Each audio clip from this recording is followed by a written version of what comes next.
What's up, everyone? This is Kazak here, and today I wanted to talk a little bit about the Dot Hack series since, this is a franchise that has been ignored for a very, very long time. Not too long ago, CyberConnect 2 made some comments regarding the series in this article by Noisy Pixel, and the developer states that while the team really does want to work on more Dot Hack projects, it's ultimately up to the higher ups at Bandai Namco to greenlight more new entries. So the team basically encourages fans to show some love and support to basically let them know that there is an audience out there that wants the series to return. Honestly, I do feel bad for CyberConnect 2 because you can tell that they do desperately want to work on the series again, but they're just stuck in a really tough position where they can't do much about it except, continue working on some of these anime licensed games, which is unfortunate because Dot Hack is such a unique series of games that basically touches on the whole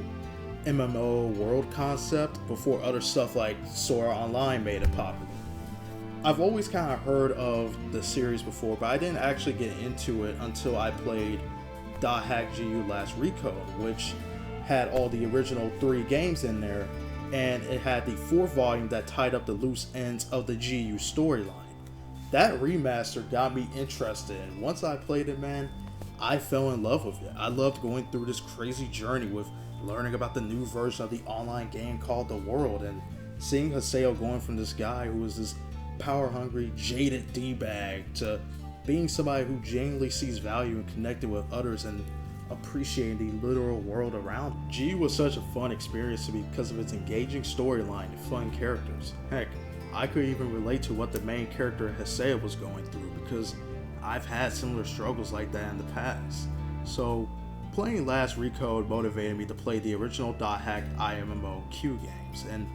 despite how clearly dated and archaic these games are, I still enjoyed them and I got pretty immersed into them with the, interesting storylines and charming characters. The series has so much content to offer, especially since it has spread to different medias like anime and manga adaptations, which resulted in a series that has a very strong cult following. However, since Last Recode in 2017, we haven't seen much of the series, and it truly sucks that the higher ups at Bandai Namco won't budge, but you know what, I understand because it's just business at the end of the day. Now, if the Dot Hack series does return one day, what I would love to see is a full-on remake of the original IMMO Q games, because for as much as I do enjoy the originals, it's clearly not going to be enjoyed very much by the newer audiences because of, once again, how archaic it feels. So creating a new remake with refined gameplay and mechanics would really help bring in new fans to try these games out. A new game will also be amazing too, but I personally want to see the original be fully realized in today's technology. That would get me so incredibly hyped. I mean, the amount of potential that the series could have nowadays is very high, and there's so many fascinating concepts that they can execute through new games or perhaps even a new anime or manga adaptation if they really wanted to go that route. I think there's a lot of interesting ways to reintroduce the series to a new audience.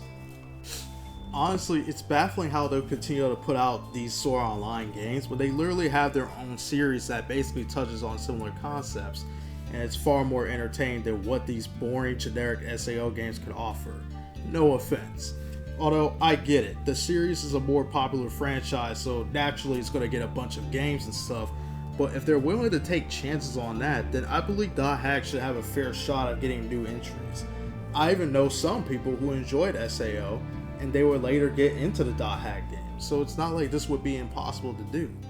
It's just a little annoying to see how companies like Bandai Namco hold on to such unique and cool franchises like this, but never bother to give them a shot, and instead opt out for licensed anime games. Which, don't get me wrong, there's nothing wrong with making these games since we have some very good ones out there, and even, stuff like Dragon Ball Sparking Zero and Bleach Rebirth for Souls look absolutely phenomenal, and I plan to pick those games up but they drop. It's just that my main issue with Bandai Namco is just that they seemingly are ignoring a lot of their original IPs as a result, and it's really unfortunate to see. However, if you're a fan of the Dot Hack series, then the best thing we can do is speak up about it and really just try to spark up the interest and really let it be known that we love Dot Hack and want it back. with all that said though, this was Kazak, and I'll see you guys on the next video.